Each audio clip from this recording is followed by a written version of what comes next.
नमस्कार, आदाब, सत श्री अकाल, जय भीम, जोहार। मेरा नाम है नवीन कुमार। कश्मीरी पंडितों को लेकर राहुल गांधी ने मोदी सरकार पर जोरदार हमला बोला है और उनके हमले से बीजेपी घबरा गई है।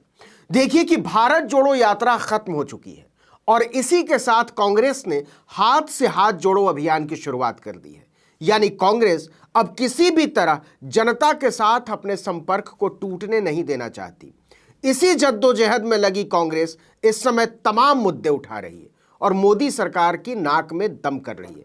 देखिए, बीजेपी लाख नाक भौं सिकोड़े, लेकिन इस यात्रा ने मोदी सरकार में भी खलबली तो पैदा कर ही दी है।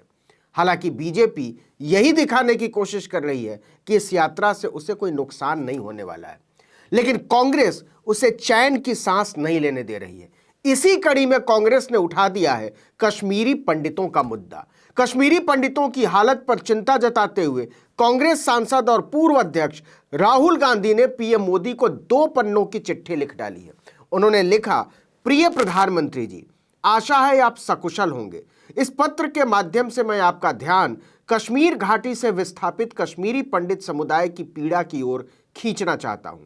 आतंकियों द्वारा हाल में कश्मीरी पंडितों व अन्य लोगों की लगातार की जा रही टारगेटेड हत्याओं ने घाटी में डर और निराशा का माहौल बना दिया है। प्रधानमंत्री जी, पूरे भारत को प्रेम और एकता के सूत्र में पिरोने के लिए जारी भारत जोड़ो यात्रा के जम्मू पड़ाव में कश्मीरी पंडितों का एक प्रतिनिधिमंडल अपनी समस्याओं को लेकर मुझसे मिला। उन्होंने जानकारी दी कि सरकार के अधिकारी उन्हें कश्मीर घाटी में वापस काम करने पर जाने के लिए मजबूर कर रहे हैं।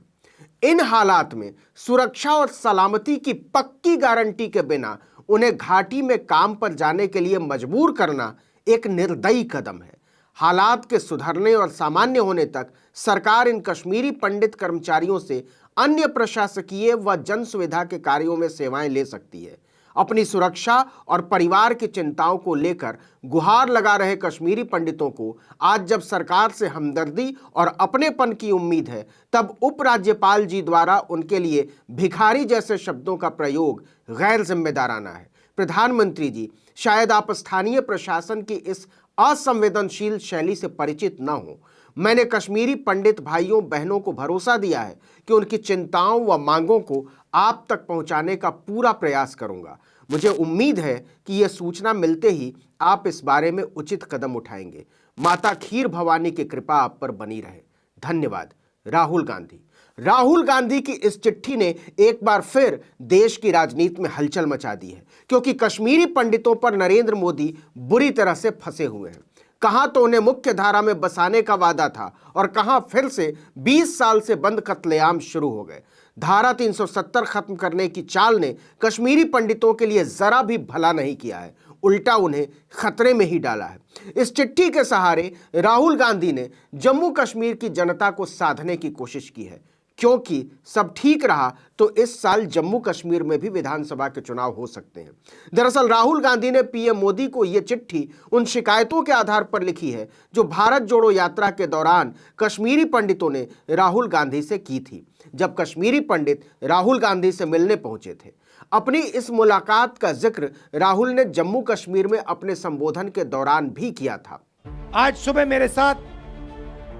मेरे से मिलने एक डेलीगेशन आया और उन्होंने अपनी बात रखी। मैं हैरान हो गया। उन्होंने मुझसे कहा कि जब उनका डेलीगेशन लेफ्टिनेंट गवर्नर के पास गया तो लेफ्टिनेंट गवर्नर ने उनसे कहा कि तुम्हें भीख नहीं मांगनी चाहिए। लेफ्टिनेंट गवर्नर जी, ये भीख नहीं मांग रहे हैं, ये अपना हक मांग रहे हैं, और अगर आपको कुछ करना चाहिए तो आपको इनसे माफी मांगनी चाहिए। इस संबोधन के बाद कश्मीरी पंडितों का पक्ष लेते हुए राहुल गांधी की चिट्ठी ने बीजेपी को बेचैन कर दिया है। लेकिन अब देखना होगा कि राहुल गांधी की मांग पर मोदी सरकार गौर करती भी है या नहीं। अब उसके एक तरफ कुआं है तो दूसरी तरफ खाई। अगर कार्रवाई करती है तो संदेश जाएगा कि राहुल गांधी की वजह से कार्रवाई करनी पड़ी, और नहीं करती है तो संदेश जाएगा कि उसे कश्मीरी पंडितों की चिंता ही नहीं है, उन्हें सिर्फ वोट के लिए इस्तेमाल करती है भाजपा। देखना होगा क्या वाकई मोदी सरकार को कश्मीरी पंडितों की चिंता है या फिर सरकार उनके हितों को लेकर सिर्फ खोखले दावे और वादे करती है।